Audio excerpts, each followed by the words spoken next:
ఇదిగో కనకయ్య.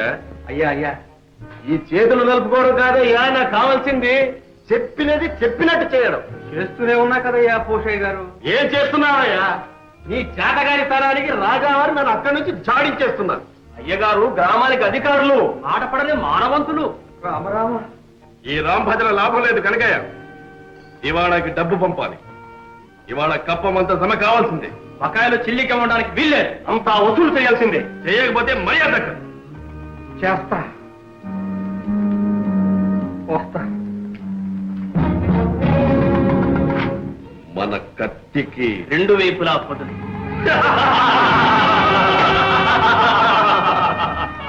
అంతా సిద్ధమేనా? అంతా సిద్ధమే. పదండి.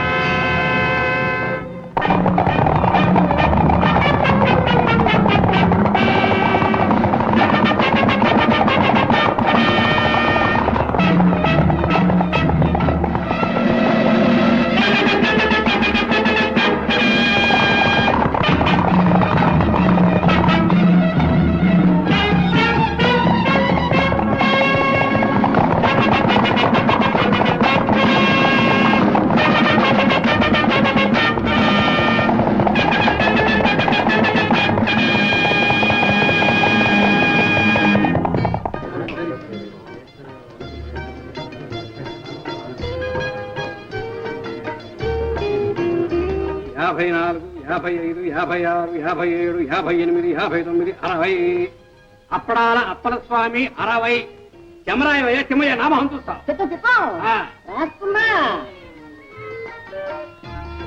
50. ఎలుకొట్టు యాకాంబరం 50.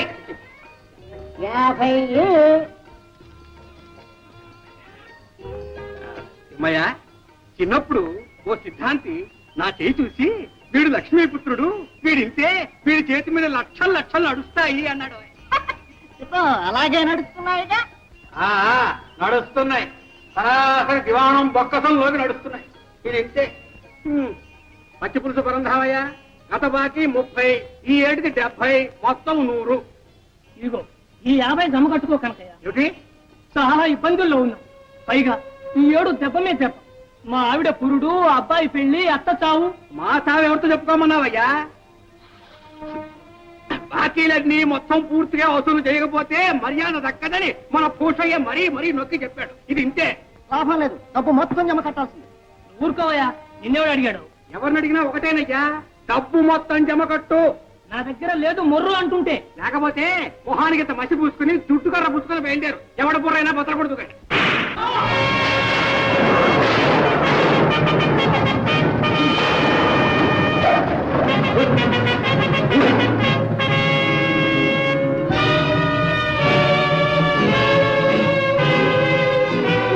వద్దు బాబు, వద్దు బాబు, నా ఉద్యోగం పోతుంది బాబు. ఇవ్వకపోతే నీ ప్రాణమే. బాబాయ్ బాబాయ్ బాబాయ్, ఆ పోతే నా ప్రాణం తీస్తాడు. మీకు అన్నం పెట్టుకుంటారు బాబు. చూస్తానే వీళ్ళు కట్టే. బాబాయ్ బాబాయ్, నా డబ్బు బాబాయ్ బాబాయ్ బాబాయ్, సరే కట్టకండి బాబాయ్.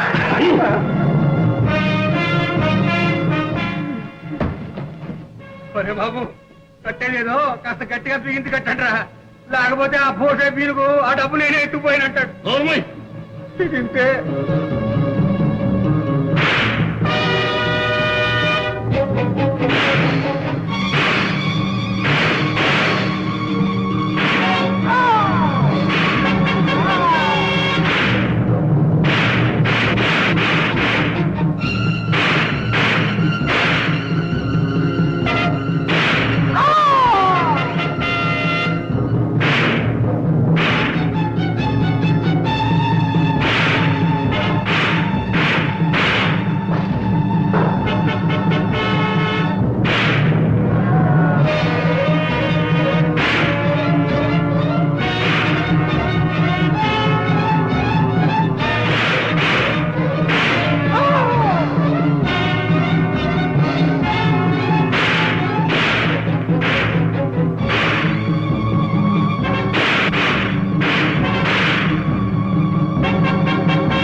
వెనక్కి తిరిగేలా ప్రాణాలు తక్కువ తుపాకులు పారేయండి ఎదురెత్తు ఏదా కోట అవుతుంది తుపాకి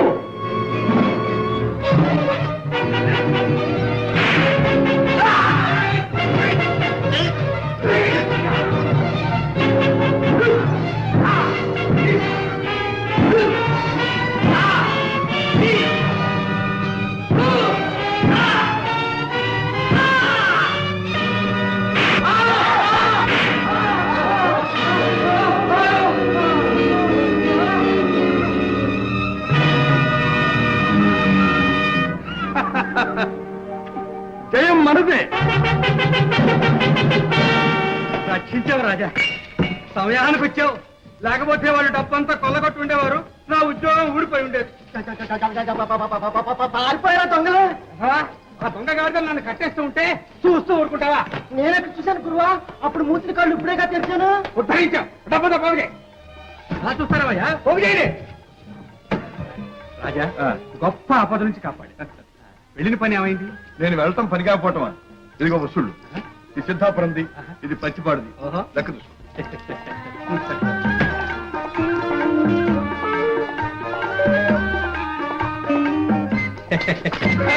ఇంకా ఈ పాడల పాటు పోలేదన్నమాట రాజా రాజా రాజా నీ పుణ్యం ఉంటున్నా నడిపించమ్మా ఉండు మీ ఆవిడతో చెప్పి మరి ఇస్తాను అమ్మమ్మ నా ప్రాణం తోడేస్తుంది రాజా రాజా రాజా నా పొడి డబ్బి రాజా డబ్బు జాగ్రత్త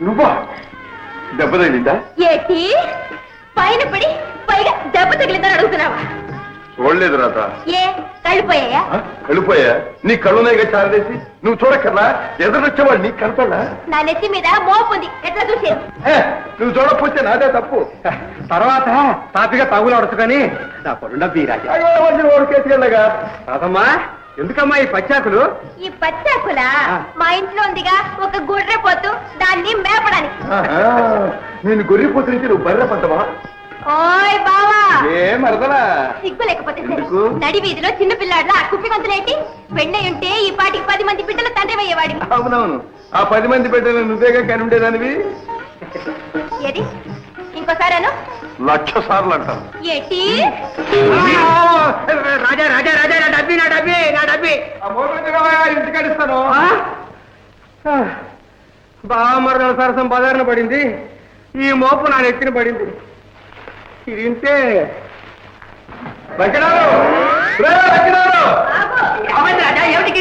తొందరగా రావాలి ఏమిటది మీ చెల్లెకి టైం పట్టింది ఏటి నాకు దయ్యం పట్టిందా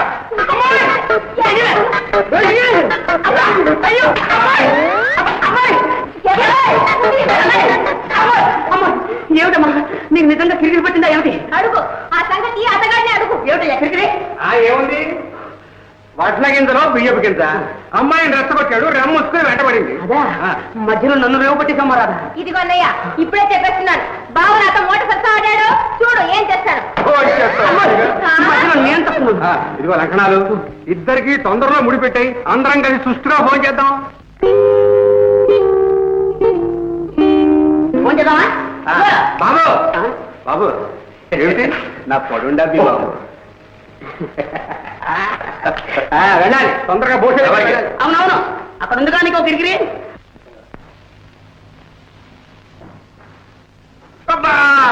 మోటు మీద ఇంకా గట్టిగా బిగిస్తావేరా నొప్పెట్టిందా బాబు రే కొండయ్య ఇది తుపాకీ దెబ్బని ఎక్కడైనా చెప్పగలవు జాగ్రత్త చెప్తానా అయ్యగారి ప్రాణాలకి నా ప్రాణం అడ్డం కాదు ఏం లాభంరా బ్రహ్మాండమైన అవకాశం చేజారిపోయింది అమ్మా ఆ రాజాగాడి రాకపోయి ఉంటే వచ్చిన వాడు అయ్యగారిని తుపాకీతో కాల్చాలా చేతికి తగిలింది అదే గుండెకి తగిలి ఉంటే అయ్యా కనక చూస్తున్నాడు నమస్కారం బాబు రా కనుక ఇవాళ ఒక పెద్ద ఘట్టం గడిచింది మా ఆవిడ తాడి కట్టింది లేకపోతే మీ మొహం చూసేవాడే కాదు అదేమిటి ముష్టి ఎదవా మూల నష్టపు ఎదవా నిజాలు మర్చిపోయిందా వాడికి తోడు గుంటలక్కడ గుంట ఒకటి ఎవరయ్యా దోపుడు తగలాయా అమ్మా ముఖానికి గుడ్డలు కప్పుకుంటే నేనా దడుస్తాను, పైగా తుపాకులతో వచ్చి పడ్డారు. దెబ్బతో నేను మోసపోయాను. దివాణం డబ్బుతో తుపాడానికి వచ్చారు గాడిద కొడుకులు. వాళ్ళను చూసి జనం చల్లా చెదరై పారిపోయారు. నేను నా ముందు డబ్బు సంచులు మిగిలిపోయాం. దోచుకుపోయేవారే కానీ ఈ కనకయ్య ముందా కుయ్యలు. ఇదిగో ఎక్కడి నుంచి వచ్చిందో ఆవేశం కానీ ఆంజనేయుల్లాగా ఎగిరి ఒక్క పోతున్నాడు. పొట్టలో ఒక్క పొడి, గోపు మీద ఒక గుమ్మి, నడి మీద ఒక తాపు, ప్రాణాలు తీసేస్తాను రగ్గాడి కొడకల్లారా అన్నాను. ఆ దెబ్బతో బోటయ్య గారు అదే పరుగు అదే పరుగు అదే పరుగు తిరిగి చూస్తే చెమ్మడితో నేను నిద్రపోయానంతే. ఇది ఇంతే. మంచి పని చేశావు, బుద్ధివంతుడే. రేపు ఆ డబ్బు దివాణం బొక్కసంలో జమగట్టాలి. మనం ఇంత కష్టపడి డబ్బు వసూలు చేసి పంపడం, అక్కడ ప్రభువులు వారి వినోదాలకు విలాసాలకు విరదల్లకు.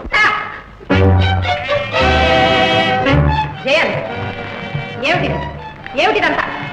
ఏముంది, నృత్యం గానం వినోదం ఎంతో శ్రమపడి తమ్ములు గారి కాలక్షేపానికని ఏర్పాటు చేశాం పెద్దమ్మా. అవునమ్మా. వయసులో పెద్దవాడిని నువ్వే చిరంజీవిని పెడదారులు పట్టిస్తున్నావా? అదే లేదు లేదు పెద్దమ్మా, గండికోట ప్రభువులు కళాపోషకులని తమ్ములు గారికి ఇవంటే చాలా ఇష్టమని. అవునమ్మా, వాళ్ళని మనం ఆదరించకపోతే మరెవాళ్ళు ఆదరిస్తారు? వాళ్ళ బ్రతుకులు ఏం కావాలి? బాగుంది, చాలా బాగుంది. ప్రతాప్, ఇంకా మీదట ఇలాంటి కాలక్షేపాలు జరగటానికి వీల్లేదు, తెలిసిందా? అలాగే పెద్దమ్మా, అలాగేమ్మా. అమ్మా నాయన జయంత్, నేడో రేపో నీ భుజస్కంధాలపై గండికోట రాజ్యభారం పడబోతుంది. నువ్వు ఇలాంటి వ్యసనాలలో మునిగితే రాజ్య రక్షణ ఏం చేస్తావు, ప్రజాక్షేమం ఏం చూస్తావు? చిన్నతనం, బాధ్యత మీద పడిన తరువాత ఇలాంటి పొరపాట్లు జరగవమ్మా. ఆ నమ్మకం నాకు ఉంది మంత్రి గారు. నాయనా జయంత్, అమ్మా మన గండికోట వంశానికి మచ్చ తీసుకురావద్దు. కన్న తల్లి, కట్టుకున్న భార్య, పాలిత ప్రజా గర్వంతో ప్రేమించే ఆదర్శమూర్తులు మన గండికోట ప్రభువులు, తెలుసా? తెలుసమ్మా. ఇంత రాత్రైనా విలాస మందిరంలో వినోదిస్తూ కాలం గడపటం వివేకం కలవారు చేసే పని కాదు నాయన. పెగ్, లలిత నీ కోసం మందిరంలో ఎదురు చూస్తుంటుంది. పెగ్. అలాగేనమ్మా.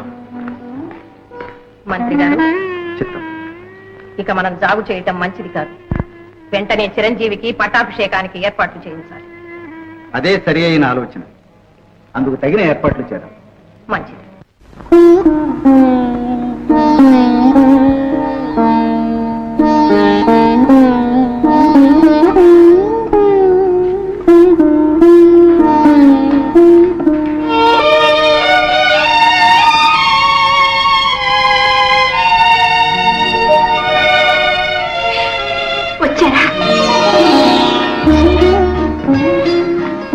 ఇంత రాత్రి రాణి గారు ఇంకా నిద్రపోలేదా? మీ రాక కోసం నిరీక్షిస్తున్నారా? నిరీక్షించడంలో కూడా ఒక విధమైన ఆనందం ఉంది కదా. అవును, ఏమిటి కన్నీరు? అబ్బే, ఆనంద బాష్పాలు. ఓహో, విచారిస్తున్నారేమో. ఈ జీవితంలో విచారం కలిగిన ఆనందం కలిగిన ఎందుకో దానంతటదే కన్నీరు వస్తుంది. దేవి, ఈ జీవితంలో విషాదమే ఉండకూడదు, వినోదం నిండిపోవాలి. నవ్వుతూ కాలం సాగిపోవాలి. అది అందరికీ సాధ్యమేనా? పిచ్చి ప్రశ్న. అందినంత వరకు ఆనందంగా ఉండటమే జీవిత లక్ష్యం. కానీ ఆగిపోయారే?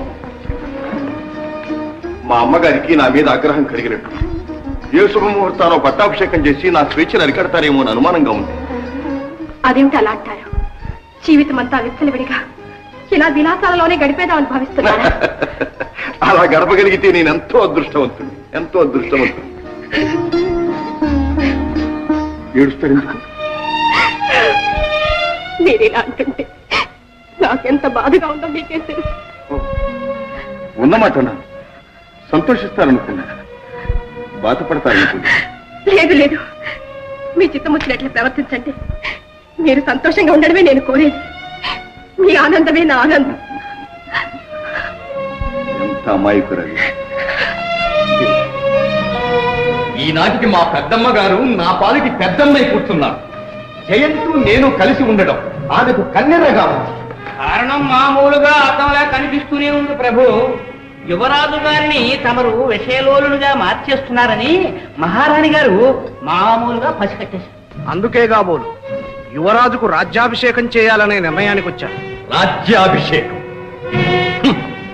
ఆనాడు మా నాన్న కంటే వయసులో పెద్దవారు గనక పెదనాన్నను రాజును చేశారు. అదే న్యాయం ప్రకారం ఈనాడు జయంత్ కన్నా నేను పెద్దవాణ్ణి గనుక నన్నే రాజును చెయ్యాలి. చెయ్యాలి మామూలుగా. కానీ యువరాజు గారు మహారాజు గారి కుమారులు, మామూలుగా తమరు మహారాజు గారి తమ్ముని కుమారుడు. ఇది చాలా అన్యాయం అవధాని గారు. ఇద్దరిది ఒకే రక్తం, ఒకే వంశం. పైగా యువరాజు కంటే అయ్యగారు పెద్దవారు, యోగ్యులు.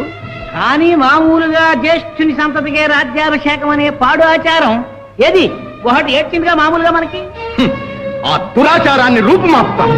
నేనే రాజునవుతాను. అవును, ఎందుకు కాకూడదు? ప్రయత్నిస్తే తప్పకుండా సిద్ధిస్తుంది. అసలు మీ జాతక చక్రంలోనే మహారాజు యోగం కట్టుంది. యోగమున్నా లేకపోయినా నేనే రాజునై తీర్తాను. శుభం, మీ నోటి వాక్కు ఫలించి తీరుతుంది.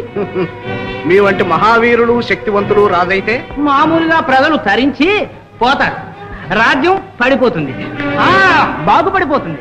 ఇక మా వంటి వారి విషయం మామూలుగా బ్రహ్మాండం.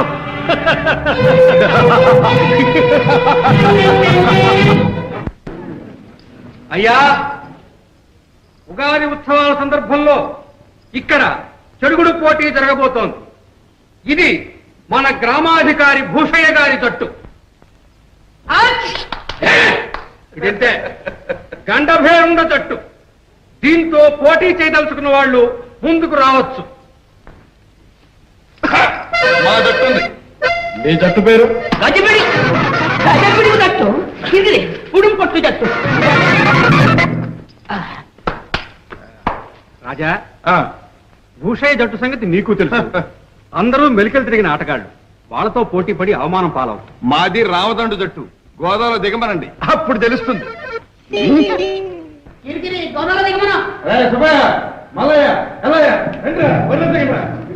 మన పేరు గెలుపాలి.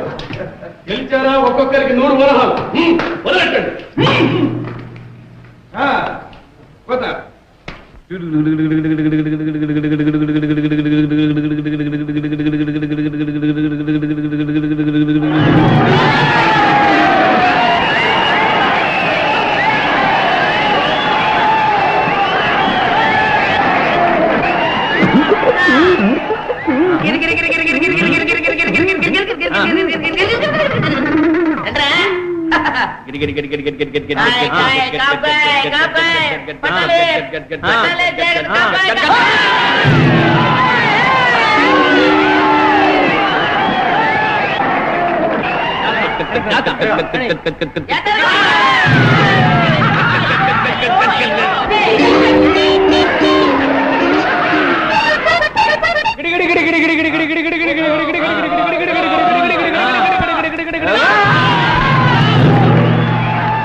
మీరే చెప్పండి బాబు.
దివ్యమైన ముహూర్తం కుదిరింది. శ్రావణ శుక్ల సప్తమి శౌరవారం యువరాజు గారి పట్టాభిషేకానికి దివ్యమైన ముహూర్తం కుదిరింది. మామూలుగా అలాగా మంత్రి గారు ఆ ముహూర్తానికే నిర్ణయిద్దాం. అలాగే మహారాణి, తమ్ముడు గారి రాజ్యాభిషేకం మహావైభవంగా జరిపిద్దాం. ఆహ్వానాలన్నీ నేనే స్వయంగా పంపిస్తాను పెద్దమ్మా. మంత్రి గారు ఆ ఏర్పాట్లేవో మీరే చూడండి. అలాగే. ఆ ముహూర్తమే నిర్ణయించండి. శుభం.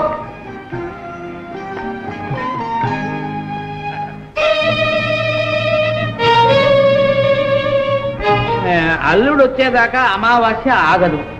ఆలోచిస్తూ కూర్చుంటే యువరాజు గారి పట్టాభిషేకం మామూలుగా జరిగిపోతుంది. దానికి ఇంకా వ్యవధి ఉందిగా. ఈలోగా ఆ అవకాశం మనం ఉపయోగించుకుందాం. ఏం చేయమంటారు? యువరాజు పట్టాభిషేకం ఘనంగా చెయ్యాలి అనే సాకుతో పన్నులు విధించి ప్రజల నుంచి ధనం వసూలు చేద్దాం. పన్నులు కట్టలేక ప్రజలు సతమతమైపోవాలి. తమ కష్టాలకు కారకుడు యువరాజే అని భావించాలి. ఈ కర్కోటకుడు ప్రభు అయితే దేశం అల్లాడిపోతుంది అని హడలిపోవాలి. ప్రతాపరుద్రదేవులే రాజైతే ఎంత ఇదిగా ఉండేదోననేటువంటి భయం భయం కాదు, భావం జనంలో కలగాలి. అవును, ఆ భావనే కలగాలి. తమరు నిశ్చింతగా ఉండండి ప్రభు. యువరాజు పేరున రాజ్యంలో నిరంకుశత్వం విలేతాండం చేయించే భారం నాది. తమ మీద ప్రజలకు వల్లమాలిన అభిమానం మామూలుగా కలిగించే బాధ్యత నాది. వసూలు చేసిన పైకాన్ని ముడుపు గట్టి మీ ముందు పెడతాం. మమ్మల్ని మామూలుగా మాత్రం మర్చిపోకండి. ప్రభు, ఈ క్రొత్త పన్నులకి యువరాజు గారి ఆమోద ముద్ర కూడా ఉంటే అదెంతసేపు? అరక్షణం. అనలం గారా, రండి రండి. మన పట్టాభిషేకం విన్నాం. కానీ తమ్ములం గారు, జన్మానికి ఒకే ఒక పట్టాభిషేకం. అవునవును, అది ఎంత దివ్యంగా జరగాలి. ఆ ఉత్సవాన్ని కళ్ళారా చూడాలని మన ప్రజలు ఉవ్విళ్ళూరిపోతున్నారు. బ్రహ్మాండంగా జరిపించు. కానీ చాలా ఖర్చు అవుతుంది.